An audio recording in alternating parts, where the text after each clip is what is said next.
মধ্যপ্রাচ্যে চলমান যুদ্ধের প্রভাব এখন দেশের শিল্প খাতে ক্রমেই স্পষ্ট হয়ে উঠছে। বৈশ্বিক সরবরাহ ব্যবস্থায় অস্থিরতা, কাঁচামালের দাম বৃদ্ধি এবং জ্বালানি সংকটের কারণে উৎপাদন ব্যয় দ্রুত বেড়ে গেছে। ফলে অনেক কারখানায় স্বাভাবিক উৎপাদন ব্যাহত হচ্ছে এবং সময়মতো রপ্তানি ও অভ্যন্তরীণ ক্রয়াদেশ সরবরাহ করা কঠিন হয়ে পড়ছে। শিল্প মালিকরা বলছেন, শুধু কাঁচামাল নয়, পরিবহন, বিদ্যুৎ ও জ্বালানির খরচও একসঙ্গে বেড়ে যাওয়ায় সামগ্রিক উৎপাদন ব্যয় অনেকটা নিয়ন্ত্রণের বাইরে চলে গেছে। এতে অনেক প্রতিষ্ঠান লোকসানের মুখে পড়ছে এবং বাজারে প্রতিযোগিতায় টিকে থাকা ক্রমেই কঠিন হয়ে উঠছে।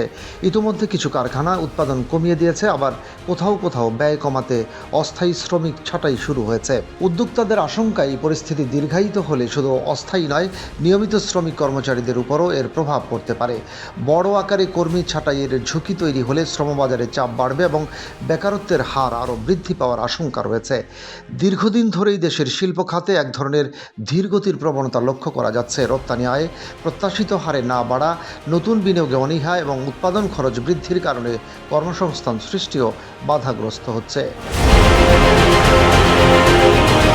এর মধ্যে মধ্যপ্রাচ্যের যুদ্ধ পরিস্থিতি এই দুর্বলতাকে আরও প্রকট করে তুলেছে। দেশের প্রধান শিল্প খাতগুলো, তৈরি পোশাক, চামড়া, পাট, সিমেন্ট, সিরামিক, ফার্মাসিউটিক্যালস, নির্মাণ ও খাদ্য প্রক্রিয়াজাত শিল্প, সবখানে এর নেতিবাচক প্রভাব পড়ছে। বিশেষ করে ক্ষুদ্র ও মাঝারি শিল্পগুলো সবচেয়ে বেশি চাপে রয়েছে, কারণ তাদের পক্ষে দ্রুত বাড়তি খরচ সামাল দেওয়া সম্ভব হচ্ছে না। শিল্প উদ্যোক্তারা বলছেন, বৈশ্বিক বাজারে চাহিদা থাকলেও উৎপাদন খরচ বেশি হওয়ায় প্রতিযোগিতায় টিকে থাকা কঠিন হয়ে পড়ছে। অনেক ক্ষেত্রে লাভ কমে যাওয়ায় নতুন বিনিয়োগের আগ্রহ কমে যাচ্ছে, যা দীর্ঘমেয়াদে শিল্প খাতের প্রবৃদ্ধিকে বাধাগ্রস্ত করতে পারে। অর্থনীতিবিদদের মতে, শিল্প খাত দেশের অর্থনীতির অন্যতম প্রধান ভিত্তি। এই খাতে স্থবিরতা তৈরি হলে তা সরাসরি জিডিপি প্রবৃদ্ধি, রপ্তানি আয় এবং কর্মসংস্থানের উপর নেতিবাচক প্রভাব ফেলবে।